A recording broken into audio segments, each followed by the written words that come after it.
Hello साथियों, नमस्कार। कैसे हैं आप सब? उम्मीद करते हैं शानदार, जिंदाबाद, जबरदस्त होंगे और बेहतर तैयारी कर रहे होंगे। दोस्तों, अब आपको ज़्यादा मेहनत करने की ज़रूरत है क्योंकि आपका एग्ज़ाम नज़दीक आ चुका है और अब आपको ज़्यादातर इम्पॉर्टेंट क्वेश्चनों पर ध्यान देना चाहिए, है ना? तो इसीलिए आपको क्लास 12 फिजिक्स की टेंशन बिल्कुल भी नहीं लेनी है क्योंकि पूरी किताब के इम्पॉर्टेंट क्वेश्चंस हम लोग इसी वीडियो में देखने वाले हैं। यानी कि एक वीडियो पूरी फिजिक्स खत्म। अब बार बार का झंझट नहीं रह जाएगा। एक वीडियो आप लोग देख लीजिए, पूरी फिजिक्स के इम्पॉर्टेंट क्वेश्चन आपको पता चल जाएंगे विद सॉल्यूशन। हम लोग आपको देखिए, कई बार आप लोग देखते हैं कि सिर्फ क्वेश्चन बताते हैं, लेकिन इस बार आपको हम पूरी किताब के इम्पॉर्टेंट क्वेश्चन और विद आंसर के साथ बताने वाले हैं, है ना? तो 70 में 70 नंबर आप अगर लाना चाहते हो तो वीडियो को लास्ट तक देखिएगा। जो बच्चा लास्ट तक देखेगा उसका मैं दावा करता हूँ 70 में 70 नंबर आ जाएंगे, ठीक है ना? तो चलिए वीडियो को फटाफट दोस्तों में शेयर कर दीजिए और चैनल पर पहली बार आए हो तो चैनल को सब्सक्राइब जरूर कर लीजिएगा ताकि आपको और भी इसी प्रकार की वीडियोस मिल सके। तो चलिए फटाफट करते हैं वीडियो को स्टार्ट। तो दोस्तों, यहाँ पर हम आपको पूरे प्रश्न बताएंगे, यानी बहुविकल्पी से लेकर लघु उत्तरीय और दीर्घ उत्तरीय तक, ठीक है ना? तो सबसे पहले बहुविकल्पी से शुरू करते हैं। हमारा पहला मोस्ट इम्पॉर्टेंट बहुविकल्पीय प्रश्न दिया गया है, इम्पॉर्टेंट है, ध्यान से समझना। क्वेश्चन है कि चुंबकीय क्षेत्र का मात्रक क्या होता है? चुंबकीय क्षेत्र का मात्रक क्या होता है? आपको 4 विकल्प मिलेंगे: वेबर प्रति मीटर स्क्वायर, वेबर प्रति मीटर, वेबर या मीटर, और अगला है वेबर। तो यहाँ पर आपको बताना चाहेंगे कि चुंबकीय क्षेत्र का मात्रक आपका वेबर प्रति मीटर स्क्वायर होता है। ऑप्शन नंबर ए क्या होता है? वेबर प्रति मीटर स्क्वायर होता है, ठीक है ना? तो चुंबकीय क्षेत्र का मात्रक अगर पूछ लेगा तो आप बताएंगे वेबर प्रति मीटर स्क्वायर, ठीक है ना? उसके बाद में अगला प्रश्न ये रहा, क्वेश्चन नंबर 2 बहुत ही ज्यादा इंपॉर्टेंट है। उत्तल लेंस की फोकस दूरी अधिकतम है। कह रहा है कि उत्तल लेंस की फोकस दूरी अधिकतम है, आगे क्वेश्चन मार्क, मतलब इनमें से आपको बताना है किसके लिए है। तो आपको ऑप्शन दिए जाते हैं नीले प्रकाश के लिए, हरे प्रकाश के लिए, पीले प्रकाश के लिए या फिर लाल प्रकाश के लिए। तो आप लोगों को बता दें हम कि उत्तल लेंस की जो फोकस दूरी होती है वो ऑप्शन नंबर डी लाल प्रकाश के लिए अधिकतम होती है, ठीक है ना? और बैंगनी प्रकाश के लिए जो होती है वो न्यूनतम होती है।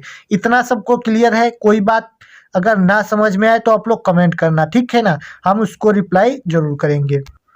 तो यहाँ तक कोई दिक्कत, कोई परेशानी नहीं होनी चाहिए, ठीक है ना? उसके बाद में आगे बढ़ते हैं।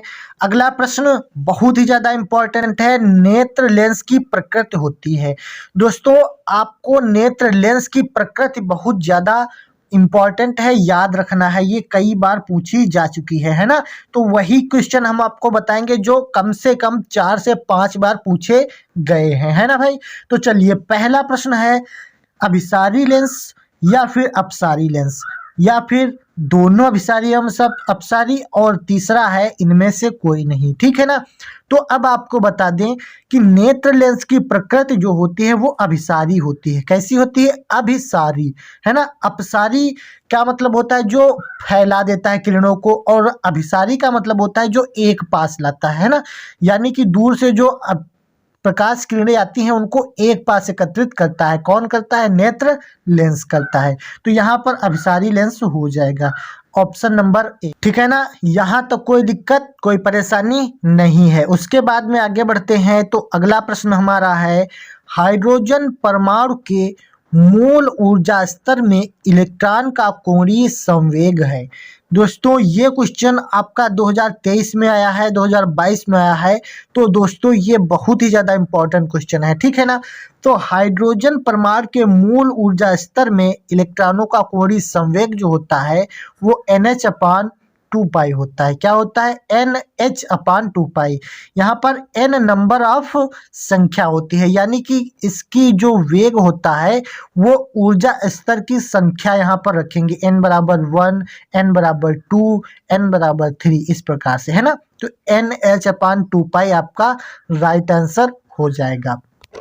उसके बाद में यहाँ तक थे हमारे बहुविकल्पीय प्रश्न। अब देखते हैं अपने अति लघु उत्तरीय प्रश्न, जो कि बहुत ज़्यादा इंपॉर्टेंट होते हैं और बार बार पूछे जाते हैं। उसके बाद में अगला प्रश्न बहुत ही ज़्यादा इम्पोर्टेंट है। ये आपके 3-3 नंबर वाले क्वेश्चन हैं, तो बहुत ही ज़्यादा ध्यान से समझना, ठीक है ना। क्वेश्चन कह रहा है कि वैद्युत चुंबकीय प्रेरण में लेंज का नियम क्या है। लेंज का नियम दोस्तों इतना ज़्यादा इम्पोर्टेंट है कि आपको हम बता नहीं सकते, ठीक है ना। ये ऐसी कोई बोर्ड परीक्षा नहीं हुई जिसमें ये ना पूछा गया हो, तो इसको ध्यान से समझिए क्या कह रहा है। लेंज का नियम होता है कि किसी परिपथ में प्रेरित विद्युत वाहक बल अथवा प्रेरित धारा की दिशा सदैव ऐसी होती है कि वह उस कारण का विरोध करती है जिससे वह स्वयं उत्पन्न होती है। इसे लेंज का नियम कहते हैं। क्या कहते हैं? लेंज का नियम। मतलब कि प्रेरित विद्युत वाहक बल अथवा प्रेरित धारा की दिशा जो होती है वो जिस कारण का विरोध करती है वह उसी कारण से उत्पन्न होती है। मतलब कहने का तात्पर्य है कि धारा की दिशा सदैव ऐसी होती है जो वह उस कारण का विरोध करती है जिसके कारण वह स्वयं उत्पन्न होती है। इतना क्लियर है? जिस कारण से धारा उत्पन्न होती है उसी कारण का वह विरोध करती है। इसे ही हम लेंज का नियम कहते हैं। समझ में आ गया? ध्यान से स्क्रीनशॉट लेना चाहो तो ले सकते हो, बहुत ही ज़्यादा इम्पोर्टेंट नियम है, ठीक है ना। उसके बाद में आगे बढ़ते हैं। अगला प्रश्न दिया गया है, प्रकाश के अपवर्तन से आप क्या समझते हैं, इसके नियम लिखिए। दोस्तों बहुत ही ज़्यादा इंपॉर्टेंट क्वेश्चन है ना, तो ये आप फर्स्ट ईयर से और 10th से पढ़ते हुए आ रहे हैं, ठीक है। तो ये आपको आना ही चाहिए। जैसे कह रहा है इसके नियम भी लिखना है और इसका अपवर्तन क्या होता है वो भी समझाना है। तो सबको पता होता है कि जब प्रकाश एक पारदर्शी माध्यम से दूसरे पारदर्शी माध्यम में प्रवेश करता है तो दूसरे माध्यम में जाने पर इसका वेग तथा दिशा बदल जाती है। इसको प्रकाश का अपवर्तन कहते हैं। मतलब कहने का तात्पर्य यहाँ पर यह है कि जब प्रकाश एक माध्यम से दूसरे माध्यम में जाता है, जैसे चित्र से समझाते हैं, ये आपका एक विरल माध्यम है, ये एक सघन माध्यम है। तो ये प्रकाश की किरण जो है आपतित किरण होती है, ये अभिलंब होता है और ये अपवर्तित किरण होती है। इतना तो सबको पता ही है। देखिए, जब ये प्रकाश की किरण एक माध्यम से दूसरे माध्यम में प्रवेश करती है तो ये अपने अभिलंब की तरफ पास आने का प्रयास करती है या फिर दूर जाती है। तो कहने का तात्पर्य यहाँ पर यह निकलेगा कि जब कोई प्रकाश किरण एक माध्यम से दूसरे माध्यम में प्रवेश करती है तो वह अपने मार्ग से विचलित हो जाती है। इसी घटना को हम प्रकाश का अपवर्तन कहते हैं, है ना। तो क्लियर है? यहाँ तक कोई दिक्कत, कोई परेशानी नहीं होनी चाहिए, ठीक है। तो अपवर्तन के नियम क्या होते हैं ये भी जरा समझ लेते हैं। तो नियम बिल्कुल आसान है, आप लोग रट लीजिए, इसको याद कर लीजिए, बार बार पूछे जा चुके हैं, ठीक है। तो अपवर्तन के नियम यहाँ पर 2 नंबर में पूछे जाते हैं। तो पहला है, आपतित किरण, अपवर्तित किरण और आपतन बिंदु पर अभिलंब तीनों एक ही तल में स्थित होते हैं। मतलब ये आपतित किरण, ये अपवर्तित किरण और आपतन बिंदु ये होता है इस पर अभिलंब, ये वाला तीनों एक ही बिंदु पर हैं, तो यही होता है एक ही तल पर हैं। तो इसको हम कहते हैं आपतित किरण, अपवर्तित किरण तथा आपतन बिंदु पर अभिलंब तीनों एक ही तल में स्थित होते हैं, ठीक है। पहला नियम क्लियर। उसके बाद में अगला नियम, दूसरा नियम होता है कि किन्हीं 2 माध्यमों के लिए एक निश्चित तरंग दैर्ध्य अथवा रंग के प्रकाश के लिए आपतन कोण की ज्या साइन आई तथा अपवर्तन कोण की ज्या साइन आर की निष्पत्ति एक नियतांक होती है। मतलब कहने का तात्पर्य है कि किन्हीं 2 माध्यम, जब क्या होता है अपवर्तन होता है तो 2 माध्यम तो वैसे ही होते हैं, तो 2 माध्यमों में एक निश्चित रंग की तरंगदैर्ध्य अथवा क्या कहते हैं रंग के प्रकाश के लिए आपतन कोण की ज्या साइन आई तथा अपवर्तन की कोण की ज्या जो होती है साइन आर की निष्पत्ति एक नियतांक होती है। बस यही दूसरा नियम होता है। अब यहाँ पर समझना, ये जो है साइन आई बटे साइन आर बराबर नियतांक होता है। मतलब किन्हीं 2 माध्यमों के लिए साइन आई तथा साइन आर का मान जो है नियतांक होता है। बस आप इतना भी कह देंगे तो आपका काम बन जाएगा। यहाँ पर आपतन कोण I होता है तथा अपवर्तन कोण R होता है, सबको पता है। और दोस्तों यहाँ पर जो ये पूरा नियम है, नियम नंबर 2, कौन सा नियम नंबर 2 को हम क्या कहते हैं, स्नेल का नियम कहते हैं। ठीक है, बहुत ज्यादा शानदार है स्नेल का नियम। ठीक है, अगर आपसे कभी पूछ ले स्नेल का नियम क्या होता है बताइए, पूछा गया है, ध्यान रखना, स्नेल का नियम, तो आपको बस यही बताना है कि इन दो माध्यमों के लिए एक निश्चित तरंगदैर्घ्य तथा प्रकाश के लिए आपतन कोण की ज्यात साइन I तथा अपवर्तन कोण की ज्यात साइन R की निष्पत्ति एक नियतांक होती है। इसे हम स्नेल का नियम कहते हैं। ठीक है, यहाँ तक बात क्लियर है? कोई दिक्कत, कोई परेशानी अगर हो तो कमेंट कर सकते हैं। अगर आपको वीडियो अच्छी लगी तो वीडियो को लाइक करो, चैनल पर नए हो तो सब्सक्राइब करो, दोस्तों को शेयर कर सकते हो। ठीक है, और लगातार मेहनत करते हुए चलो जो हम क्वेश्चन आपको बताते हैं उनको डेफिनेटली आप तैयार करो। ठीक है, क्योंकि ये ऐसे क्वेश्चन हैं जो बार बार बोर्ड में रिपीट होते रहते हैं। ठीक है, चलिए आगे बढ़ते हैं और मोस्ट इम्पॉर्टेंट क्वेश्चंस को देख लेते हैं। उसके बाद में यहाँ से देखते हैं बहुत ही ज़्यादा इम्पॉर्टेंट क्वेश्चन। ये क्वेश्चन बहुत बार पूछा गया है, इसको ध्यान से समझना, आसान है, आपको याद रखना है। कह रहा है कि वैद्युत क्षेत्र की तीव्रता की परिभाषा और मात्रक बताइए। तो वैद्युत क्षेत्र की तीव्रता क्या होती है? वैद्युत क्षेत्र की तीव्रता E होती है, E बराबर F/Q0, ये आपका सूत्र है। ठीक है, अब इसकी परिभाषा कैसे याद करेंगे, देखिए, कह रहा कि किसी वैद्युत क्षेत्र में किसी बिंदु पर रखे आवेश पर लगने वाला बल तथा आवेश के मान की निष्पत्ति को उस बिंदु पर वैद्युत क्षेत्र की तीव्रता कहते हैं।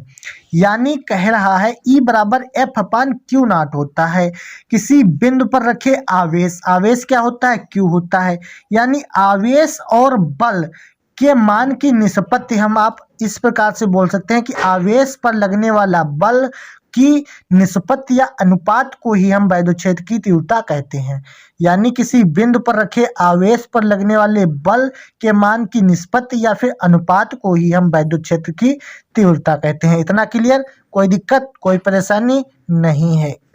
ठीक है, अब इसका जैसे कह रहा है मात्रक बताइए, तो मात्रक मतलब F क्या होता है, बल, बल का मात्रक होता है न्यूटन, और Q क्या होता है, आवेश होता है, आवेश का मात्रक कूलाम। ठीक है, तो दोनों का मात्रक न्यूटन बटे कूलाम, क्योंकि ऊपर न्यूटन नीचे कूलाम, तो इसका मात्रक क्या हो जाएगा, न्यूटन बटे कूलाम। कोई दिक्कत, कोई परेशानी नहीं है, बेहद आसान है, समझ लीजिएगा। ठीक है ना? उसके बाद में अगला प्रश्न बहुत ही ज़्यादा इम्पोर्टेंट है, कई बार पूछा गया है।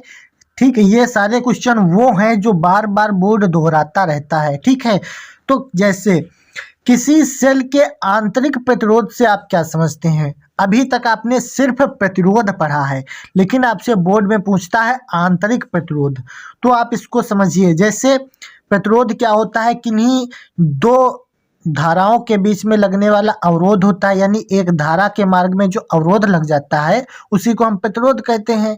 तो इसमें क्या होता है, आंतरिक प्रतिरोध है।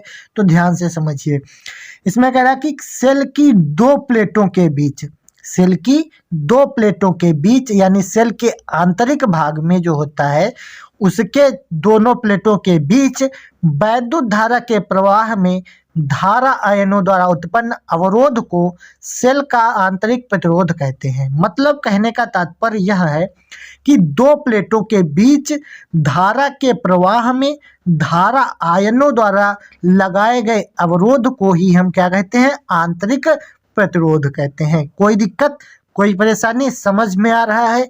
अगर वीडियो अच्छी लगी है तो कमेंट जरूर करते रहना कि आपको वीडियो कैसी लगी। ठीक है, अगर कहीं पर कोई डाउट है तो आप लोग कमेंट करना, चैनल पर पहली बार आए हो तो सब्सक्राइब जरूर कर लेना। ठीक है, ताकि और भी वीडियोस आपको मिल सके। उसके बाद में कुछ मोस्ट इम्पॉर्टेंट क्वेश्चन है, ये भी ध्यान से समझ लीजिएगा। जैसे क्वेश्चन पूछा जाता है किरचॉफ का धारा नियम लिखिए। अभी तक आपने पढ़ा किरचॉफ के नियम, उसमें दो नियम होते हैं, एक धारा का नियम, एक बंद पास का नियम। ठीक है, तो वही कह रहा है अगर सेपरेट पूछ ले सिर्फ किरचॉफ का धारा नियम लिखिए तो आपको कंफ्यूज नहीं होना है। उसका मतलब यही है कि जो पहला नियम होता है धारा वाला नियम, वही आपको इसमें लिखना होता है ना। तो किरचॉफ का धारा नियम क्या होता है, तो आप बताएंगे कि किसी वैद्युत परिपथ में किसी संधि पर मिलने वाली धाराओं का बीजगणितीय योग शून्य होता है। मतलब कह रहा है कि किसी परिपथ में किसी संधि पर मिलने वाली जो धाराओं का बीजगणितीय योग होता है वो शून्य होता है। यहाँ पर इस प्रकार से बनाया जाता है, जैसे ये एक संधि है, इस पर आने वाली धाराओं का जो बीजगणितीय योग होगा वो शून्य होगा। मतलब एक धारा ये I1 है, ये क्या है I2 है, ठीक है ना। इसको आप बना लीजिएगा अच्छे से। ये है I3, चित्र ना भी बनाओ तो कोई दिक्कत नहीं। और ये I4 है जो बाहर की तरफ जा रही है, और ये I5 है, ठीक है, ये बाहर की तरफ जा रही हैं। तो इसी को आप बताते हैं, जब यहाँ पर मिलती हैं धाराएं तो इनका जो बीजगणितीय योग सिग्मा होता है, सिग्मा I बराबर 0 होता है, ठीक है। तो यही आपको याद रखना है। चित्र आपको सिर्फ समझाने के लिए बनाए हैं, आपको ये फार्मूला याद रखना है, सिग्मा I बराबर 0 होता है, ठीक है। सिग्मा का मतलब इन धाराओं का योग, ठीक है, I मतलब धारा, तो धाराओं का योग 0 होता है या शून्य होता है, ठीक है। इतना समझ में आया, कोई दिक्कत कोई परेशानी नहीं होनी चाहिए। आगे बढ़ते हैं। मोस्ट इम्पॉर्टेंट क्वेश्चन काफी बार पूछा जा चुका है कि विभवमापी की सुग्राहिता से क्या तात्पर्य है ना। इसी प्रकार से क्वेश्चन पूछे जाते हैं, लेकिन जो आप लोग पढ़ते हैं वो कभी नहीं पूछे जाते। तो आपको जो हम बता रहे हैं उन पर ध्यान देने की जरूरत ज्यादा है। तो विभवमापी की सुग्राहिता से क्या तात्पर्य है, इसे कैसे बढ़ाया जा सकता है। तो ये क्वेश्चन आपका कम से कम 3 नंबर में पूछा जाएगा। कितने नंबर में? 3 नंबर में। तो एक क्वेश्चन 3 नंबर देने वाला है, इसलिए ध्यान से समझिएगा और इसको याद रखिएगा कि विभवमापी की सुग्राहिता से क्या तात्पर्य है। तो आप बताएंगे कि विभवमापी के प्रयोग में जॉकी को शून्य विक्षेप की स्थिति से थोड़ा सा विस्थापित करने पर धारामापी में बहुत अधिक विक्षेप उत्पन्न हो जाए तो क्या होता है, विभवमापी सुग्राही होता है। मतलब यहाँ पर कहने का तात्पर्य है कि विभवमापी के प्रयोग में जॉकी को शून्य विक्षेप की स्थिति से थोड़ा सा विस्थापित करने पर धारामापी में बहुत अधिक विक्षेप उत्पन्न हो जाए तो विभवमापी सुग्राही होता है। इतना क्लियर है। अब कह रहा है किसी विभवमापी की सुग्राहिता विभव प्रवणता के व्युत्क्रमानुपाती होती है।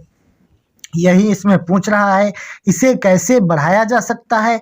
तो इसको हम लिखेंगे कि किसी विभवमापी की सुग्राहिता विभव प्रवणता के व्युत्क्रमानुपाती होती है। मतलब जब नीचे वाला बढ़ेगा तो ऊपर वाला घटेगा, यही तो व्युत्क्रमानुपाती का मतलब होता है। तो यहाँ पर क्या होता है, के बराबर फार्मूला होता है, के बराबर V/L होता है। क्या होता है? V/L। ये आपको फार्मूला याद रखना है। लेकिन अब जो इसमें कह रहा है कि विभवमापी की सुग्राहिता विभव प्रवणता के व्युत्क्रमानुपाती होती है, तो विभव प्रवणता के व्युत्क्रमानुपाती अगर बनाएंगे तो इस प्रकार से व्युत्क्रमानुपाती का चिन्ह लगाते हैं और 1/L लिखते हैं, ठीक। तो ये हो गया व्युत्क्रमानुपाती, ठीक। तो व्युत्क्रमानुपाती ये वाला जब चिन्ह हटाते हैं तो बराबर लगाते हैं और यहाँ पर कांस्टेंट जो होता है V रख लेते हैं। तो ये वाला सूत्र आपको रखना है याद, और ये भी आप लोग याद रख सकते हैं, है ना। तो दोनों आपको बहुत ही ज़्यादा इंपॉर्टेंट है, दोनों फार्मूले याद रखने हैं। अगर पूछे ये वाला तो ये लिख सकते हैं, चाहे आप ये लिख सकते हैं, ठीक है। कोई दिक्कत कोई परेशानी नहीं होनी चाहिए। उसके बाद में अगला प्रश्न बहुत ही ज़्यादा इम्पॉर्टेंट है। ये क्वेश्चन आप समझ लीजिए बार बार पूछा जाता है, ठीक है। व्हीटस्टोन सेतु का सिद्धांत क्या है। ये आपका व्हीटस्टोन सेतु होता है और इसका हमको सिद्धांत बताना है तथा इसका प्रूफ लगाना है। ये कैसे करते हैं आइए समझते हैं। तो अभी आपको हम सबसे पहले इसका सिद्धांत बता देते हैं। तो सिद्धांत होता है इसका P/Q। क्या होता है? P/Q बराबर R/S होता है, R/S। ये आपका व्हीटस्टोन सेतु का सिद्धांत होता है। मतलब इसका क्या है? मतलब इसका ये है कि संलग्न भुजाओं का अनुपात जो होता है उसके सम्मुख भुजाओं के अनुपात के बराबर होता है। क्या कहेंगे कि संलग्न भुजाओं का अनुपात उसकी सम्मुख भुजाओं के अनुपात के बराबर होता है, तो व्हीटस्टोन संतुलित की अवस्था में होता है। मतलब P/Q R/S ये दोनों जो आपस में बराबर होंगे तो ये क्या हो जाएगा, संतुलन की अवस्था में रहेगा। ठीक है, इतना क्लियर है, कोई दिक्कत कोई परेशानी नहीं होनी चाहिए। तो देखिए यहाँ पर क्या होता है, ABCD ये आपकी इसकी भुजाएं हैं 4, इसमें आपको धारा प्रवाहित करनी होती है। तो यानी कि यह जब यहाँ से धारा प्रवाहित होती है तो इस बिंदु A पर आकर यह धारा 2 भागों में बढ़ जाती है, यानी I1 धारा और I2 धारा। ठीक है, तो अब आपको किरचॉफ का द्वितीय नियम लगाना है, क्योंकि इसमें धाराएं 2 जगहों पर जा रही है। तो एक बार हम ABD A पास लेंगे और एक बार लेंगे DB यानी कि DBCD, है ना, या फिर BCDB, तो पूरा बंद पास लेते हैं। उसी प्रकार देखिए, तो हम यहाँ पर किरचॉफ के नियम से लिखेंगे, किरचॉफ के नियम से। ठीक है, तो ये पूरा आपको लिख देना है किरचॉफ के नियम से। ठीक, तो देखिए इसको कैसे लगाएंगे और उसको ध्यान से समझ लेना। किरचॉफ के नियम से हम इसको जब लगाते हैं तो यहाँ पर लगाएंगे I1P, ठीक है, I1P माइनस I2R, क्योंकि आप लोगों ने किरचॉफ का नियम तो पढ़ा ही है, तो ज़्यादा विस्तार में हमको कोई ज़रूरत नहीं है। ठीक है, तो जब यहाँ पर लिखेंगे I1P माइनस I2R बराबर 0, इसको मान लेंगे समीकरण नंबर 1। ठीक है ना, तो एक लाइन में हो गया I1P माइनस I2R बराबर 0, इसको मान लिया समीकरण 1। उसके बाद दूसरी लाइन में लिखेंगे I1 और यहाँ पर लिखेंगे Q, क्या लिखेंगे I1Q माइनस I2S, क्या हो जाएगा I2S बराबर 0, इसको मान लेंगे समीकरण 2। अब यहाँ पर क्या हो जाएगा, इतना तो आपको याद रखना है, पहले I1P माइनस I2R बराबर 0 और फिर माइनस I1Q माइनस I2R बराबर 0। ठीक है, अब समीकरण 1 व 2 से क्या लिखेंगे, समीकरण 1 व 2 से, ठीक, 1 व 2 से। अब देखिए क्या करेंगे, यहाँ पर जब इस प्रकार से हम लोग लिख लेते हैं तो यहाँ पर आ जाएगा I1P बराबर, क्योंकि माइनस है इधर, उधर बराबर के उधर जाएगा तो प्लस में हो जाता है, तो क्या हो जाएगा I2R, ठीक है, बटे में क्या हो जाएगा I1Q, ठीक है, बराबर क्या हो जाएगा I2S, क्या हो जाएगा I2S। क्यों, क्योंकि इधर माइनस है, बराबर के उधर जाएगा तो प्लस में हो जाता है। ठीक है, तो इतना क्लियर है। जब ये दोनों बराबर हैं और बटे में है तो यहाँ से क्या हो जाएगा, I1 से I1 कट जाएगा, I2 से I2 कट जाएगा। ठीक है, कोई दिक्कत, तो यहाँ से बचेगा क्या, P/Q, यानी P और बटे में Q, ठीक, बराबर में R के बटे में S, R के बटे में S। ठीक है, वही आ गया जो हमने बताया था, क्योंकि यही इसका सिद्धांत होता है, वही हमको इसमें सिद्ध करना पड़ता है। तो बस इतना सा इसमें प्रूफ है, बहुत आसान है।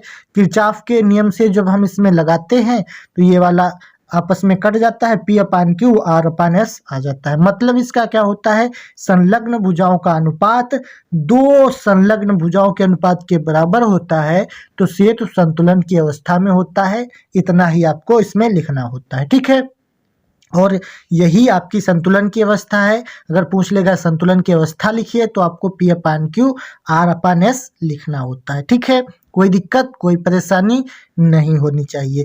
ठीक है, तो आज की इस वीडियो में इतना ही रखते हैं, क्योंकि बहुत सारे इंपॉर्टेंट क्वेश्चन हमने करवा दिए हैं। इसके बाद एक अगला वीडियो आएगा जिसमें हम सारे डेरिवेशंस बता देंगे और उसके बाद में आपको सारे न्यूमेरिकल्स बताएंगे। 3 वीडियो में पूरी फिजिक्स खत्म करेंगे। तो वीडियो को लाइक करके, चैनल पर नए हो तो सब्सक्राइब कर लीजिएगा, ताकि इसी प्रकार की और भी वीडियोज आपको मिलती रहें। चलिए, take care, bye bye, Tata.